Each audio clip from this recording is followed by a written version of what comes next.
Hello, all my beautiful, sensitive, psychic, Cancerian friends. This is Maxine Taylor, and I have your gorgeous forecast right here. I'm going to share it with you, your forecast for February 2022. I'm still creating a neural pathway for it. I have to say it slowly. First of all, some of you have asked me about learning astrology from me, and I'm still offering my mentorship program. This is for anybody who wants to learn astrology or practice astrology. Some of you are already practicing astrologers, and you really need more information. You do know that, and you don't have the time or the interest to wade through all the stuff online and figure out what works for you. If you need one session or several sessions, if you want to do one every week or one every month, it doesn't matter. Whatever works for you is going to work for me.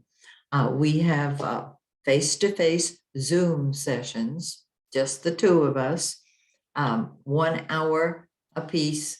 And to me, an hour is anything over 60 minutes.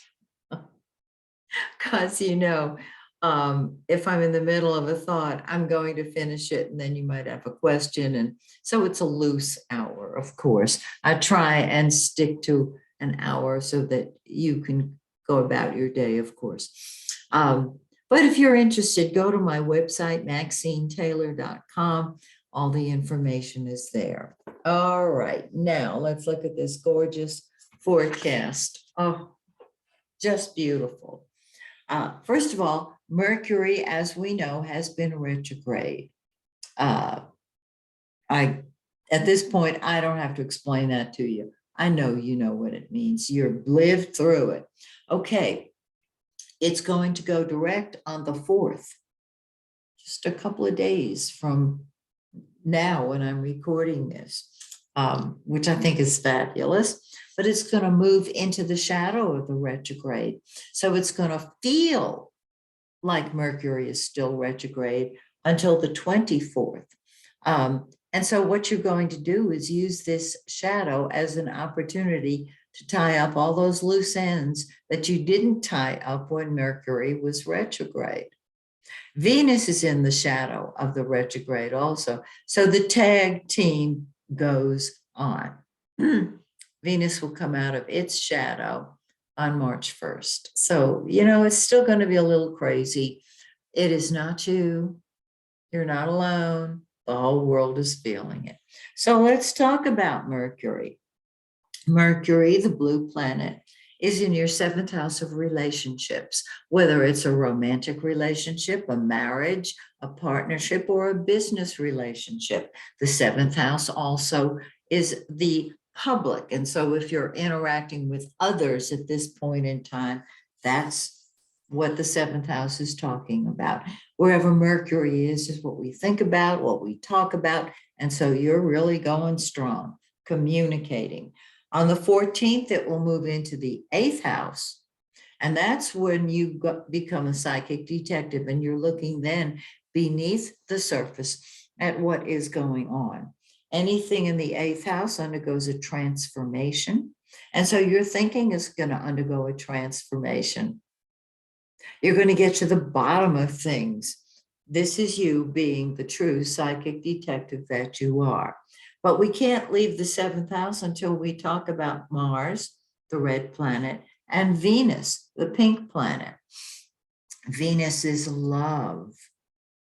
And wherever it is in your chart, whether the birth chart or the transiting chart, Venus is what we love and what we think is beautiful. And partnership is what you love now. So if there's nobody special in your life, get out there and find them. Mars, the red planet, is passion and energy. It's war. It's what we fight with and fight for. Mars in the 7th house is that a relationship or relationships in general are incredibly important to you right now. I love it.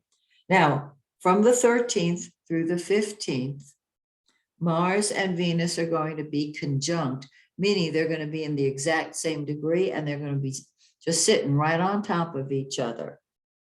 And that's love and passion in relationships, all your relationships. And by the way, in case you hadn't noticed, the 14th, Valentine's Day, falls right smack dab in the middle of that beautiful conjunction. So, forewarned is forearmed. Go get them, Cancerians. Go get them. And Venus and Mars are both going to stay in that seventh house all month. Have a ball. Okay, now Mercury's in the eighth house after the 14th. And so you're thinking about how you can help other people, perhaps emotionally, perhaps financially. The sun, the yellow planet, the giver of life, that's where the center of your attention is. It's in the eighth house. And I have found that when the sun is in the eighth house, our ego undergoes a transformation. This is a terrific time to look within, to make friends with your shadow side.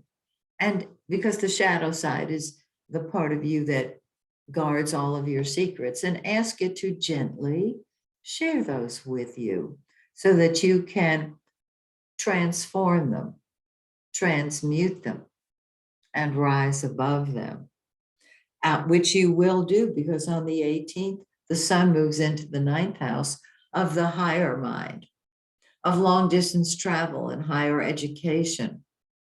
It's a time to publish. It's a time to expand all your horizons. And Jupiter, the greater benefic, is there waiting for the sun.